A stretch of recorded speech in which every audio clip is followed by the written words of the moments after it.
Yebo kambe Zulu kaNdaba lingalitshona njani lapha likhona khona ngapho kumbe livuke njani endaweni ezijiyeneyo lo ke ngoGibbs Dube kuhlelo Zimbabwe Today asixoxeni lamhlanje ngilenhlanhla ngoba ngilomnumzana Mqondobanzi Magonya ukhona ngale ke eBilitane sikhuluma ngodaba olungani luyahlupha sibili udaba lwenkosi baba Magonya kunjani? Ngiyaphila Dube unjani lawe? Hayi siyaphila kakhulu siyakwazi ukuthi wena uyasazi isintu sibili uyingcwethi kwezamasiko esintu njalo uyasilandela njalo usesikhosini so ke akusitshele Magonya siyakwazi ukuthi ubaba uRaphael Khumalo umhla ka-12 ngoSeptember uyabe ngena esikhundleni senkosi selenzeni ngakho khonokho?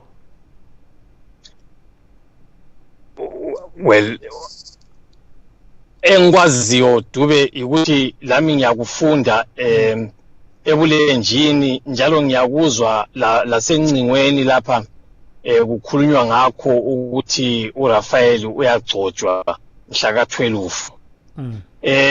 Angikwazi ukuthi ugcotshwa zinyanga kumbe ugcotshwa ngabakwabo esintwini inkosi yethu kayingeni ngaleyo ndlela. So angithemba ukuthi eqinisweni sibili into kaRaphael izaphumelela ngoba uyakwazi la ukuthi into ayenzayo uyaganga. So ngalelo ke eqinisweni akulanto kumele ngiyenze kumbe kumele siyenze ngokubekwa kaRaphael ngoba uRaphael kasifuni ukuthi ahuga abantu bahugele entweni engayisiyo abantu kuthiwa kuyabekwa inkosi kusiyabekwa uRaphael hayi ayisikho lokho. Kodwa yini uyatsho sibili ukuthi nguye kumele angene phela msana so nxa sisikhuluma sibona sibili siyaphambilini kona lingamisa njani lingeke lamisa phela? Hayi uyabona vele kasikho ku project kaRaphael. uRaphael iproject yakhe umlando uRaphael okumele uthi awenze laye uyawazi.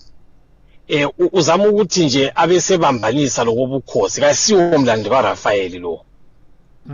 La umprofeti onguye wamtshela ukuthi kahambe kibo ayithatha ubukhosi bakibo obakoKhumalo.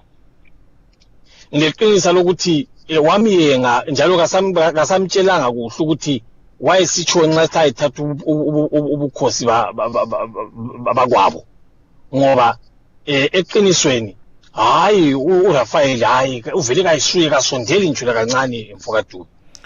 Kodwa ke phela abantu abaningi bathi la seliphuze kakhulu phela abakuKhumalo kuzobuya lo mthwakazi nje besephuze kakhulu ukuthi kudingwe inkosi so basebedinga bona bathi nangu umuntu ukhona phela. Mfokadulu uyabona sithe sibumba ivukani mahlabezulu ngo1991 udaba lwenkosi besiluphe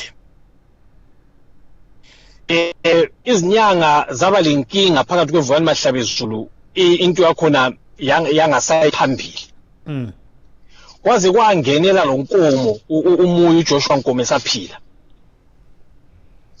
odabeni lwakhona kwehlula udaba luye phambili lesikhathi kodwa ngo1998 of 96 beginning of 97 saluqala kakuthi udaba lwakhona. So khonokho kubona namhlanje impumela yemzamo eqala ngo1997 and end of 96 beginning of 97 kuzolikwa ugama ngibona ngani ngalinika idate eqondileyo. So akusinto ukuthi sesiphuzile yebo yesile 20 years sisebenza into le kodwa sisebenza thina sile 20 years sifice into libisile 104 years ingekho ubukhosi bakwethu ibisile 104 years kungekho ubukhosi bakwethu but sesikulungisile nje in a period of 20 years into khona sisiyaphutsha. uRaphael usezofuna nje ukuthi ayigadi ihamba lokuthi yangapi kakwazi yiproblem esilayo angimzondo uRaphael kodwa into kayisiwo umlando wakhe lo umlando kaRaphael ku politics hathi esikhosini. Kodwa ke phela udabuka Magonya udabuka endini yakohlangabeza akunjalo ukuthi wasuka phela uyisemkhulu ebaleka phela ebalekela lo bhengola so into ezinjalo akunjalo baba? Uyabona ungafunda ingwalo ugwalo lwabhalwa nguFinias uNgobiwa umkandla engalichazela ngcono ngendaba kaHlangabeza whether umuntu wayekhona kumbe ifiction. But asithi uHlangabeza ngumuntu wayekhona. Kambe uHlangabeza wayena engangenanga ebukhosini kuze kungene loBhengula. Angithi abantwana benkosi kwenziwa inkatho yaphakanyiswa nguloBhengula bonke babekhona yaphakanyiswa nguloBhengula yikho loBhengula wetheswa ubukhosi.